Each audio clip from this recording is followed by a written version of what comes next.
엔비디아의 주가가 끝없이 오르더니 결국 애플, 마이크로소프트를 모두 제치고 시가총액 1위의 자리에 오르기도 했어요. 엔비디아 주가가 오르는 이유는 당연히 AI의 영향인데요.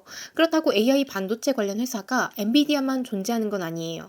엔비디아 외에 브로드컴이라는 반도체 회사도 올해 59% 주가가 상승했고, 엔비디아처럼 그래픽카드를 생산하는 AMD도 올해 16% 주가가 상승했어요.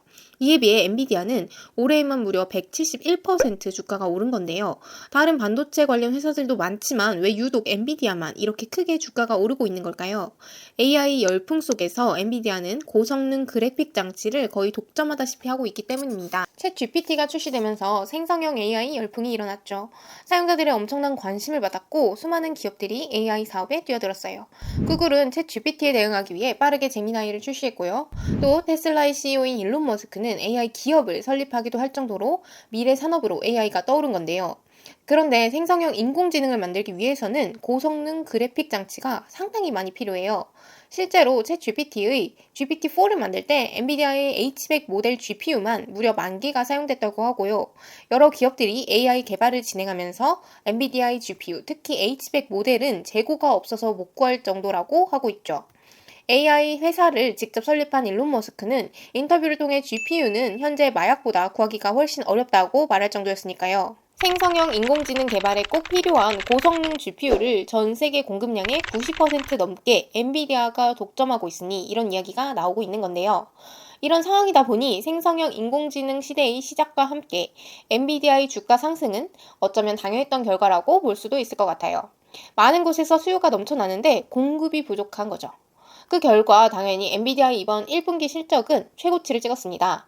지난 5월에 발표한 1분기 실적에서 전년도 1분기 대비 262% 상승한 실적을 보여줬고요. GPU를 비롯한 부품을 판매하는 데이터 센터 매출은 전년 대비 427% 상승해 엔비디아의 높은 실적에 큰 역할을 했죠. 매출이 이 정도로 상승했다고 발표하는데 엔비디아 주식을 당연히 좋게 볼 수밖에 없겠죠. 그래서 실적 발표를 한 다음 날에는 하루 만에 주가가 9% 오르기도 했습니다. 누가 봐도 현재 주식시장을 주도하는 기업은 엔비디아이고 앞으로도 엔비디아의 좋은 실적과 주가 상승을 기대해 볼 수 있겠는데요.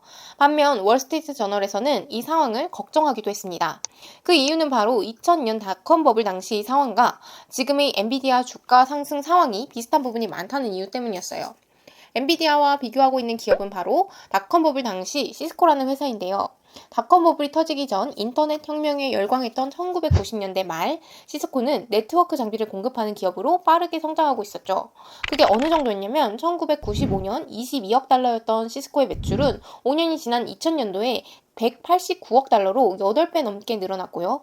매출 증가와 함께 시스코의 주가도 크게 올랐는데요. 1995년 초 2달러가 되지 않았던 시스코의 주가는 수직 상승해 2000년 3월 말 80달러에 도달하면서 당시에도 시가총액 1위였던 마이크로소프트를 제치고 시스코가 시가총액 1위의 기업에 오르게 됩니다. 하지만 정점을 찍은 시스코의 주가는 닷컴 버블과 함께 얼마 가지 않아 폭락하게 됐어요. 1년 만에 시가총액의 무려 85%가 사라졌고 2002년 10월엔 주가가 최고치의 10분의 1이 되며 8달러까지 빠지게 됐죠. 당시 상황과 엔비디아를 비교해보면 비슷한 부분이 많이 보이는데요. 시스코는 인터넷 혁명 시기에 필수 장비인 네트워크 장비를, 그리고 엔비디아는 AI 시대의 필수 장비인 그래픽 장치를 판매하고 있다는 겁니다.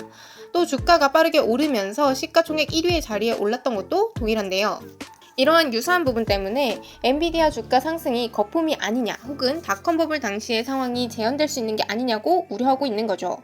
시스코와 엔비디아의 상황이 비슷한 점도 있지만 다른 점도 많아요. 먼저 엔비디아의 주가 수익 비율인 PER을 보면 현재 75배 수준으로 높지만 당시 시스코의 PER이 205배였던 거에 비하면 닷컴 버블 수준은 아닌 겁니다. 또 시스코가 2000년 당시 연간 55% 성장했던 것에 비해 엔비디아의 매출은 전년 대비 262% 상승하며 훨씬 빠르게 성장하고 있다는 점에서도 주가 상승이 엄청난 거품은 아닐 수도 있다고 보는 거죠. 엔비디아의 매출 총이익률은 올해 1분기에 78%를 기록했는데요. 1,000원을 팔면 780원을 남기고 있다는 겁니다. 이렇게 이익률이 엄청나고 현금 흐름도 월등하다는 점에서 닷컴 버블과는 어느 정도 다른 점이 있는 거죠. 미국의 한 애널리스트는 시가총액 1위에 오른 엔비디아를 보고 이렇게 이야기했어요. 엔비디아 그래픽 처리 장치는 기술 분야의 금이고 석유다라고요. 하지만 한 언론사에서는 다리 차면 기울고 물도 많으면 넘친다고 이야기하고 있죠. 현재 엔비디아가 기대되는 기업이고 주식시장을 주도하고 있는 것도 맞지만 주식시장은 늘 빠르게 변하기 때문에 엔비디아의 시대가 언제까지 계속될지는 아무도 모르는 건데요. 엔비디아의 전망을 너무 좋게만 보기보다 그렇다고 너무 안 좋게만 보기보다는 꾸준히 상황을 지켜보는 게 좋지 않을까 싶습니다. 앞으로 인공지능 시대는 어떻게 발전해 나갈지, 그 속에서 엔비디아는 어떻게 변화할지 기대해보면서 오늘 영상은 여기서 마치도록 하겠습니다.